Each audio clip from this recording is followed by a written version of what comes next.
मेरे बच्चे, क्या तुम मुझसे नाराज हो गए हो, या अब तुम्हें मेरी उतनी याद नहीं आती जितनी पहले आया करती थी? मैं देख रही हूं तुम अपने जीवन में बहुत व्यस्त हो गए हो। चिंता, जिम्मेदारियां और दुनिया की भीड़ में कहीं खुद को ही खोने लगे हो।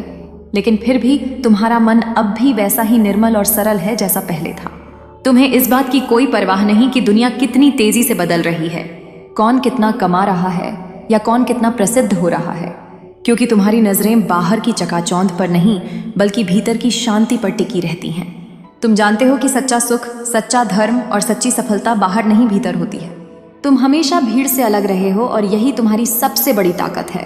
दुनिया चाहे लाख बार तुम्हें बहकाने की कोशिश करे, लेकिन तुम कभी अपने सत्य, अपने धर्म और अपने फैसले से नहीं डिगे। इसीलिए तो कोई भी नकारात्मक शक्ति, कोई भी छल या कोई भी भ्रम तुम्हारा कुछ नहीं बिगाड़ सका। तुम्हारी निष्ठा, तुम्हारा विश्वास, तुम्हारा धैर्य, यह सब अद्भुत है। तुमने जब भी किसी से कुछ वादा किया, उसे पूरी सच्चाई और ईमानदारी से निभाया, और मैं तुम्हारी माँ यह सब देख रही हूँ। लेकिन मेरे बच्चे, मैं यह भी देख रही हूँ कि आजकल तुम्हारा मन बहुत अशांत है। तुम्हारे भीतर एक तूफान चल रहा है, सवालों का, उलझनों का और बेचैनी का। यही बेचैनी तुम्हें बार बार रोक रही है, तुम्हारी राह में कांटे बो रही हैं। मैं जानती हूँ यह समय कठिन है, लेकिन याद रखो, समय बुरा हो सकता है।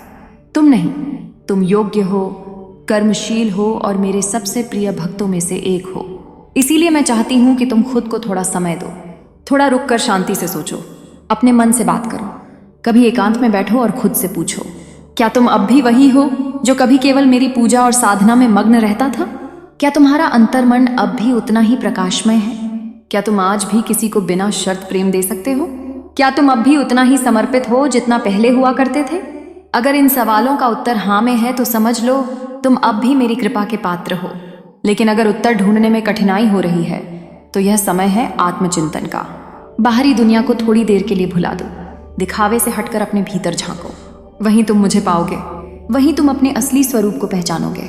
मैं तुम्हारे हर दुख, हर पीड़ा को महसूस कर रही हूँ, लेकिन मैं तभी कुछ कर पाऊंगी जब तुम खुद उस नकारात्मक वातावरण से बाहर निकलने का निर्णय लोगे। तुम्हारे जीवन में कुछ भी गलत ना हो, इसके लिए मैं तुम्हें पहले से संकेत देती हूँ। अगर तुम मेरे इस संदेश को समझ गए हो तो वही करो जो मैं कह रही हूँ। अपने भीतर झांको, अपने मन को शांत करो और फिर अपने कदम उसी दिशा में बढ़ाओ जहां धर्म, सच्चाई और आत्मा की आवाज तुम्हें ले जाना चाहती है। तुम्हारी माँ हर पल तुम्हारे साथ है। कभी किसी चीज का भय मत करना, बस मेरी भक्ति सच्चे हृदय से करना। मेरी कृपा दृष्टि सदैव तुम पर रहेगी। तुम्हारा कल्याण हो। मेरे बच्चे, अगर तुमने इस संदेश को यहाँ तक देखा है तो कमेंट में जय माँ काली अवश्य लिखें।